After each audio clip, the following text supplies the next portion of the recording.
Hey, what's going on? How's everybody doing today? So I'm driving home from work. I am back at work, at least part-time. But you know, it's been taking up a lot of my time, so sorry I haven't been doing any videos. Plus, part of me has just been working on products right now, just trying to get a couple new products launched. And you know, so that's been taking up a lot of my time as well. And just spending time with the family and just but I had a heck of a time. Like, so when I started this video, I had no idea what I was going to talk about, but I'm just going to tell you what's been going on lately. My listing, man, I swear it must have taken me like 9 or 10 hours to get up. I had to call Amazon multiple times. It's so frustrating sometimes just trying to get a listing up. So what I'm going to talk about today is UPC codes and just how they work and what you should be aware of, because there's a lot of different information out there. I think a lot of misinformation about UPC codes and kind of what is acceptable and what isn't acceptable. So a lot of people think you need to use GS1. That's not really the case. You don't have to use GS1 for a UPC code or EAN or whatever you're using. You don't have to do that. So I learned a really interesting thing. I already knew a lot about UPC codes, but I actually watched Wendime's videos. He's really good. I've been watching him a lot lately. But what I noticed on his video, he talked about UPC codes, which I thought this was some great information. I want to make sure I give him credit. It was really awesome. He talked about, like, before 2002, you know, UPC codes didn't need a monthly fee. So if you do GS1, or I think it's a yearly fee, you have to pay that fee. And, you know, GS1 changed over to that. He said there was like a big lawsuit, and the people that had bought the codes, you know, were supposed to pay the money they wanted them to pay, and I guess they didn't have to because they were already guaranteed to get the codes for free. So apparently there's like nationwide barcodes. I'm assuming Barcodes Mania probably does a similar thing. They bought their codes prior to 2002. So when they give you the codes, there's no fee associated with them, and they're completely legit. But what he mentioned, which I never thought of, was that in the future, you got to be careful because Amazon may change it to where you have to have a GS1 registered code. And what's going to happen to all the listings then? Like, I don't see how they could do that. You know, being that, like, if they do that, then there's going to be so many listings that are going to be shut down. It doesn't make any sense. But I won't put anything past Amazon. You know, they just do kind of what they want to do a lot of times. But anyway, so yeah, I've been using GS1, or not GS1 codes. I've been using Barcodes Mania. They've been working just fine for me. The big change that has come along, and again, one time talked about that, but it's been all over the forums I've been reading, is the big thing is like, so what Amazon did is they made it so some people, when they're going to start a new listing, what's happening to them, they're trying to put in their brand name, and their brand name is not working. So it's my understanding that if you need to get that, so like when you go in to put it, it won't work. You can put generic in, but the problem with that is anybody can list under that because it's generic. So they're trying to stop hijackers, and the way they're doing this is they're making it so, you know, when you enter in your brand name, if it's not brand registered, you have to call customer support, seller support, and you have to validate it. And I think, from what I understand, the way to validate that is if you have like your name on the product, or even simple as like a sticker on the packaging, even on like the poly bag. So you have to show them a picture of it. If you don't have a picture on it, like, you could use Photoshop. I'm not suggesting you do, but I'm just saying you could. And you could show them a picture of your product with your brand name on it. And that should be, from what I understand, enough to do it. But it can take a while. I understand it can take a couple of days, 48 hours, or even more for some people. But you have to call them up. You have to send that in, and so they can approve your item, basically saying, like, you are the brand owner, even if you're not brand registered. That way somebody can't just hijack your listing. So it's actually a good thing if you look at it that way, but it is a complete pain in the ass. I mean, let's face it. But it's a good thing, because I've had hijackers on my listings, and I think it's messed up, man. Like, I did the PPC for that. I spent all the money getting that up on the top pages, and then I have some guy come leech off of it. Like, that's not right. Or some drop shipper come leech on it, and they're not even offering the same product. So some other things I've recently kind of uncovered, it was like, make sure you have a warranty. That can really help if you put a little warranty card in there, because you're offering a warranty for your product. Like, they can't duplicate that warranty. It's not their product. So that can help too. Also, put your name in the listing. That can help at the beginning, although I don't typically do that. There's a lot of other little tips you can do, but basically it's going to make it harder for people to hijack your listing. So that's a positive thing. Look at it as a positive thing, even though it's a pain. So start doing your listing like long before you get your product in, if that's possible. You know, even a week or two, like especially if you have like electronics, because you're going to need a MSDS, which is like a manufacturer safety data sheet, or some items might need FDA approval, which honestly I don't know how to do that, but I know there are YouTube videos out there on how to do that. So, you know, there's can always be issues with a listing. So you really want to try to get a jump start on it. I'll tell you recently what happened to me is that one of my, well, I don't want to say, like one of the products, and this isn't recently, it's more in the past, one of my products actually had like words on it.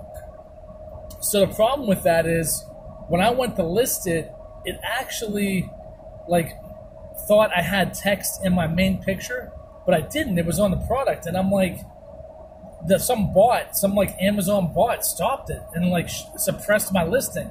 So I called Amazon seller support, and like, I hate to say this, but as usual, I didn't get any help there. Like, they completely didn't understand what the heck I was talking about. Like, no clue. I'm like, it's suppressed, and when I changed the picture back to a different picture, it would work, even though it had that same text on it. It was almost like if I moved it. So that's my tip. If you run into that, if you have a product, let's say you're selling a poster, okay, and that poster has like a saying on it. Like, let's say you're selling a motivational poster, right? So it has words on it. So like the bot might think you have words in your listing under the picture. So it's going to flag that potentially, so you can't actually use it as your main picture. It's going to suppress your listing. So you have to just move things around, literally move them around, and it could work. As long as it's not the exact same picture you keep trying to re-upload, it can actually work. Like, there's no rhyme or reason, because the picture that I put is still on the listing, the same exact item, but if I moved it around, it would let me use it. Like, so I'm not sure how the bots work in that respect, but I just know you have to modify the picture, even if you move it a little bit or change the design a little bit, or the layout. It could make all the difference in the world. So otherwise, you got to call seller support and try to get them to unsuppress it. It's such a pain in the butt. Like, I called them, they had no idea what I was talking about. I'm like, it's suppressed because of the picture, because your bot's reading it wrong. I'm like, they had no idea what I was talking about. I'm like, this is a waste of my time. I mean, I spent like hours on the phone. It's so frustrating. So I messed with the pictures. I kept changing the pictures, and eventually I took one of the pictures. But you have to wait sometimes like 15, 20 minutes for it to go through. And then when you check it, it should be gone. Like, the error should be gone. And there you go. Just a little tip. I mean, that took me like 8 or 9 hours to get through. It was a mess.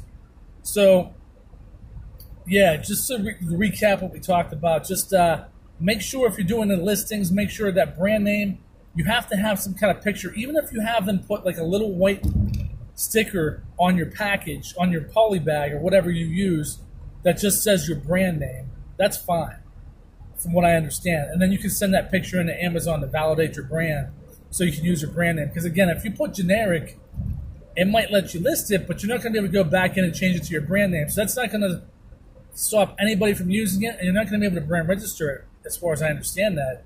So that's not good. If you have a really popular product you put a lot of money into, somebody's going to leech off of it and jump on and hijack it. So you don't want that.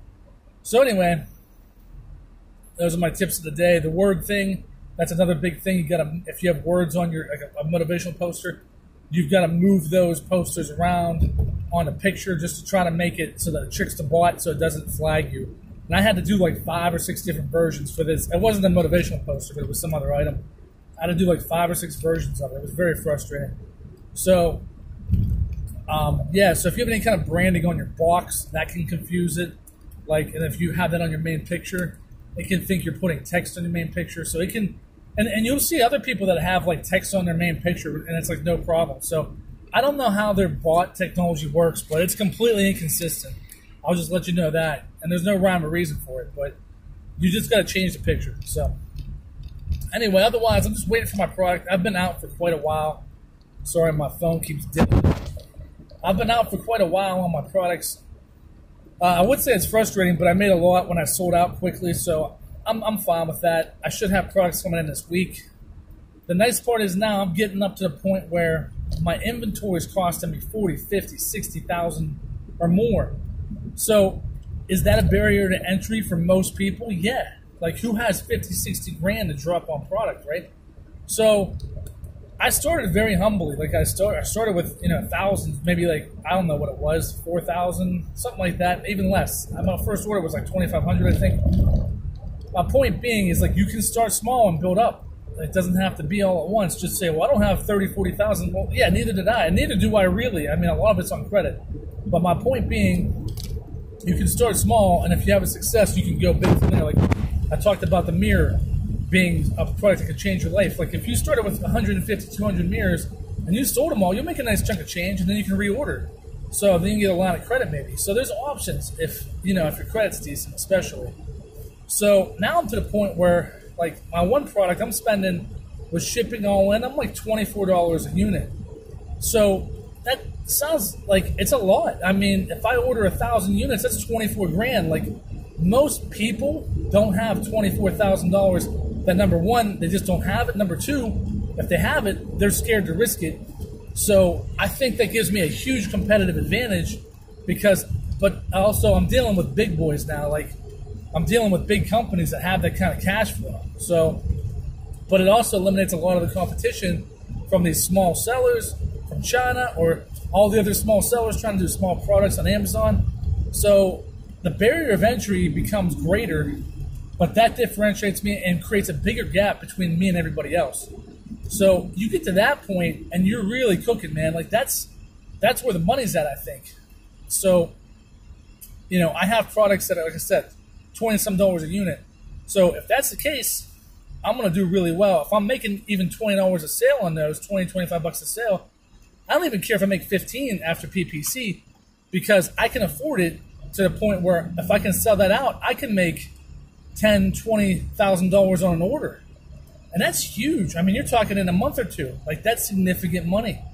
So the higher you can go, the higher you can get a return on your product too, potentially. I mean, you should. It depends, but at least in my case. So, for 500 units, which is what I have coming in soon for one product, and it's about $24 landed after everything, I can potentially make $20 to $25. Let's just say I make, $20 a sale.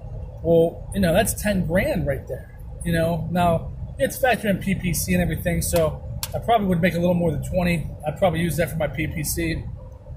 I don't have any reviews on it, so I have to push that. There's different things there, but like for products that already have the reviews, especially, like my landing cost is like $14, and I can make $20 a piece on those. So, that is huge because I have 500 of those. So that's another 10 grand. So, it's really big. It really becomes big money when you can get up to that level. And if I can get 4 or 5 products doing that kind of return, well, there you go. I mean, you can be making, 15, 20, 30 grand a month, and that's significant money. So I'm not saying I'll be there. I mean, I think in the long term, things are going to calm down online, but it is a great time to open up a long-line business. I mean, everything's selling well. There's so many different product categories that are selling well and selling out. So yeah, just think about that. Once you get to that level, it's really going to make a huge difference. It's going to differentiate you from the competition. If you do those bigger items, yes, you can start small.